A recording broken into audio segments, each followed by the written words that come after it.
CEO 리포트 6월 1주차. 안녕하세요. 웰스기업연구소 이수민 연구원입니다.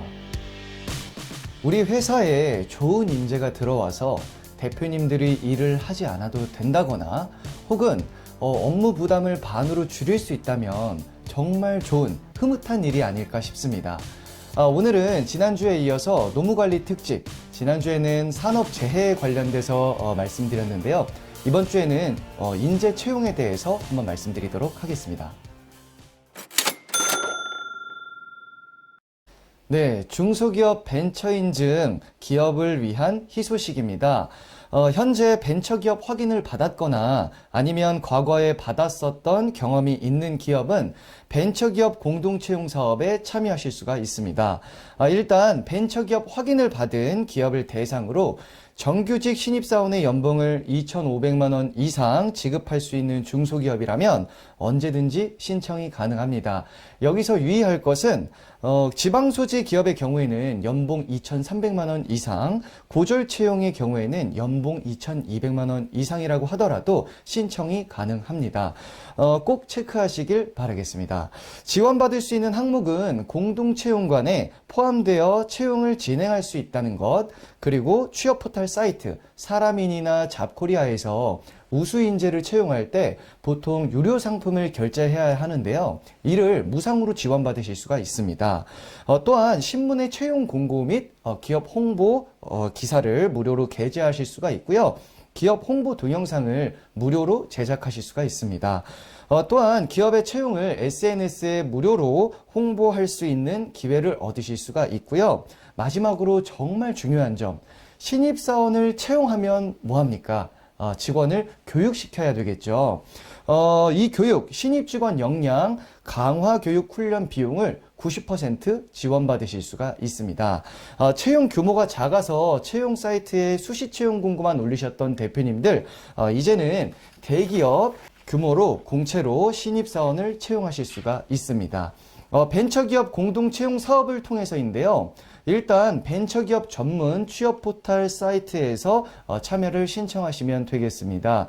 또한 이번 기회는 6월 11일까지 신청을 하실 수가 있고요. 7월 9일까지 직원을 채용하시면 되는데 2021년 올해만 해도 3번의 기회가 더 남아 있으니까요. 꼭 이번 기회가 아니라고 하더라도 일정을 잘 체크하셔서 이런 우수 인재들을 채용해 나가시면 되겠습니다. 대표님, 기업의 주주 명부에 주주를 변경하게 되면 많은 비용이 발생을 하게 됩니다. 보통 우리는 그 비용을 세금이라고 하죠. 주식의 명의자를 변경하면 어떤 일들이 발생을 하게 되는지 저희 웰스기업연구소 정우일 소장님을 모시고 한번 알아보도록 하겠습니다. 안녕하세요. 웰스기업연구소 정우일 소장입니다. 네, 대표님, 주식의 소유자를 변경하는 경우에 사실은 간단하죠. 대표님 회사의 주주 명부에 이름만 바꾸면 됩니다. 하지만 문제는 있죠. 자, 주주를 변동을 하게 되면 2004년 이후부터 국세청에 신고하게 되어 있다는 게 문제입니다. 그래서 그냥 어차피 난 이름만 바꾼 건데 라고 생각할 수 있습니다만 이름만 바꾸는 게 거래가 되는 거고요. 그 거래에 대해서 국세청에서 신고를 반드시 해야 한다는 점 꼭 잊지 말아 주셨으면 좋겠습니다. 자, 매년 주식 등에 대한 변동이 있는 경우 국세청에 이제 신고를 해야 되고요. 법인세 신고 기한에 같이 신고를 하셔야 됩니다. 만약에 이 신고를 누락하시게 된다면 가산세 납입 대상이기 때문에 요주로 본다는 거죠. 자, 그러면 국세청에서는 이렇게 볼 수 있습니다. 주주가 변동됐다고 한다면 주주 변동 사항을 일단은 그 주식을 이동했던 거래 있지 않습니까? 그 거래로 먼저 재산에 대한 세금을 내게 되겠죠. 뭐 양도세라든가 뭐 증여세라든가 이런 걸 내게 되겠죠. 그리고 나서 뭐 증권거래세까지 내게 되겠죠. 자, 그리고 나서 그 다음에 이제 3월에 법인세 이제 신고를 할 때 이때 다시 한번 확인을 하게 된다라는 거죠. 그래서 아무도 모를 거라고 생각할 수 있습니다만 아무도 모르지는 않는다. 그러기 때문에 주주 명부에 이름 하나 올라가 있는 거 정말 신중하셔야 되는 거고요. 정말 이게 별거 아닌 일이라고 할 수 있겠습니다만 진짜 별거다. 그리고 주주 명부상의 주주를 바꾸는 거, 즉 주식의 명의자를 바꾸는 거는 돈이 들어간다라고 생각하셔야 됩니다. 그래서 보통 통상적으로 보면 이겁니다. 우리가 주식을 이제 주인을 바꾸는 거, 그러니까 명의자를 바꾸는 건 두 가지 거래가 있을 수 있겠죠. 첫 번째가 돈을 주고 바꾼다고 한다면 양도가 되겠고, 돈을 주지 않고 바꾼다고 한다면 증여에 해당될 수 있습니다. 만약에 대표님께서 명의를 빌렸는데 이분에게 뭐 어떠한 그 대가도 주지 않고 돈을 갖고 왔다면 그건 증여가 되겠고요. 증여가 된다고 한다면 주식 가격 전체에 대해서 증여세가 최저 10%부터 50%까지 부과가 될 수 있고요. 그 다음에 양도에 대해서는 매입했던 금액과 매각했던 금액 이 차액에 대해서 3억까지는 20%, 3억 초과에 대해서는 25%의 이제 양도소득세가 과세가 되는 부분이 있습니다. 그런데 이것도 조금 문제가 있을 수 있어요.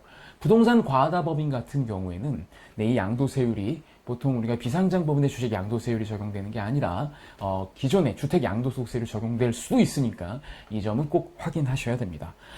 그리고 이렇게 생각하실 수 있어요. 그러면 증여는 전체에 대해서 세금을 내니까 차라리 매입 가격과 똑같이 해서 양도를 만들면 되지 않을까라고 생각할 수 있습니다. 그런데 대표님도 다 아시다시피 우리가 상속이나 증여를 할 때 비상장법인은 주식 가격이 없음에도 불구하고 세법상 보수적 평가 방법으로 주식 가격을 계산을 하잖아요. 양도도 역시 마찬가지입니다. 그래서 시가와 너무 차이가 나는 금액이라고 한다면 역시 양도의 부당이익 계산 부인에 해당이 돼서 추가로 세금을 더 납입하셔야 되는 거죠. 만약에 특수관계자이다라고 한다면 이 그 시가에서 벗어날 수 있는 범위가 상당히 제한적이기 때문에 액면가 거래로 한다. 내가 이 회사 처음 설립했을 때 그 가격으로 한다. 이거는 조금 무리가 있다라고 보시면 되겠습니다. 이렇게 주식 하나 변경하는 거, 주식의 명의자 하나 변경하는 것도 상당히 중요한 세금을 내야 하는 일, 그 다음에 모두가 지켜보는 일이기 때문에 반드시 전문가와 상의하시고 진행하셔야 되는 거죠. 근데 가장 좋은 건 처음 출발부터 어떤 게 없었는 게 좋냐? 남의 이름을 빌려서 주주 이름으로 적는 일은 없었으면 좋겠습니다. 그런 경우에 더 큰 불행이 생길 수 있기 때문이죠. 이번 주는 여기까지입니다. 네, 이번 주 저희가 준비한 소식은 여기까지입니다. 기업의 주주명부에 주주가 잘못 구성이 되어 있거나 혹은 실제 권리 행사를 하는 주주가 다르게 구성이 되어 있다면 언제든지 저희 웰스기업연구소에 연락만 주십시오. 최고의 전문가들과 함께 주식 이동 및 경영권 방어에 대해서 도움을 드리도록 하겠습니다. 좋아요, 구독, 알림 버튼 꼭 눌러주시고요. 다음 주에는 더 좋은 소식으로 찾아뵙도록 하겠습니다. 감사합니다.